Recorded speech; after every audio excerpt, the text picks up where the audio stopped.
Ang San Miguel Beermen at ang Meralco Bulls daw ngayon ay nag-uusap ng mabuti dahil mukhang itong San Miguel ay ready na raw na i-trade ang kanilang big man na si JM Calma dito sa Blackwater Bossing o rather sa Meralco Bulls kapalit nitong si Brandon Bates.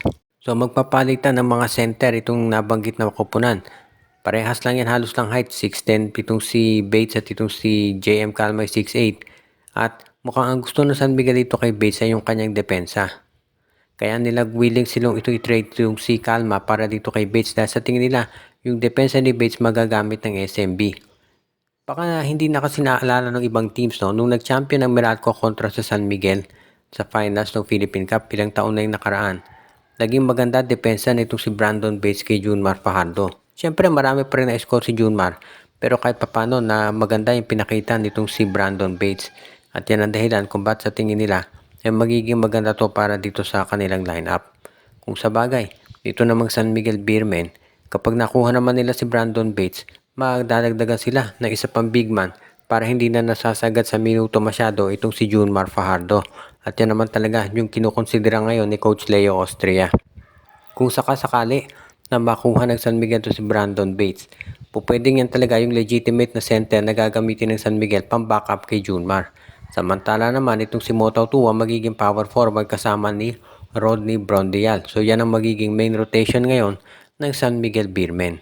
Kaya nga itong pag-trade na to sa tingin ko magiging isa yan doon sa mga talaga makakatulong para dito sa SMB at sigurado naman tayo na magiging maganda to para dito sa kanilang lineup.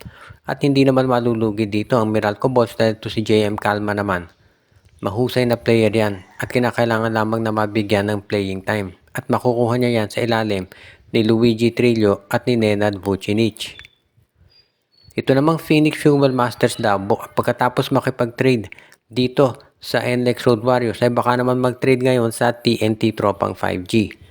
Ang TNT Tropa daw ay interesado na makuha nitong si Richie Rivero mula sa Phoenix at baka daw maging kapalit nito si Glenn Cobontin at isang second round draft pick.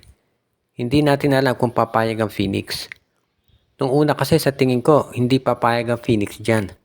Dahil mukhang, siyempre, sa tingin ko, mas mataas ang value ni Richie Rivero kumpara kay Glenn Cobontin at sa isang second round pick. Pero pagkatapos itong trade kay Evan Nelly, hindi mo na masasabi kung ano gagawin ng Phoenix. Kasi kung titignan mo yung face value nitong si Evan Nelly for Sydney Onwubere, lamang na lamang dyan itong NLEX Road Warriors.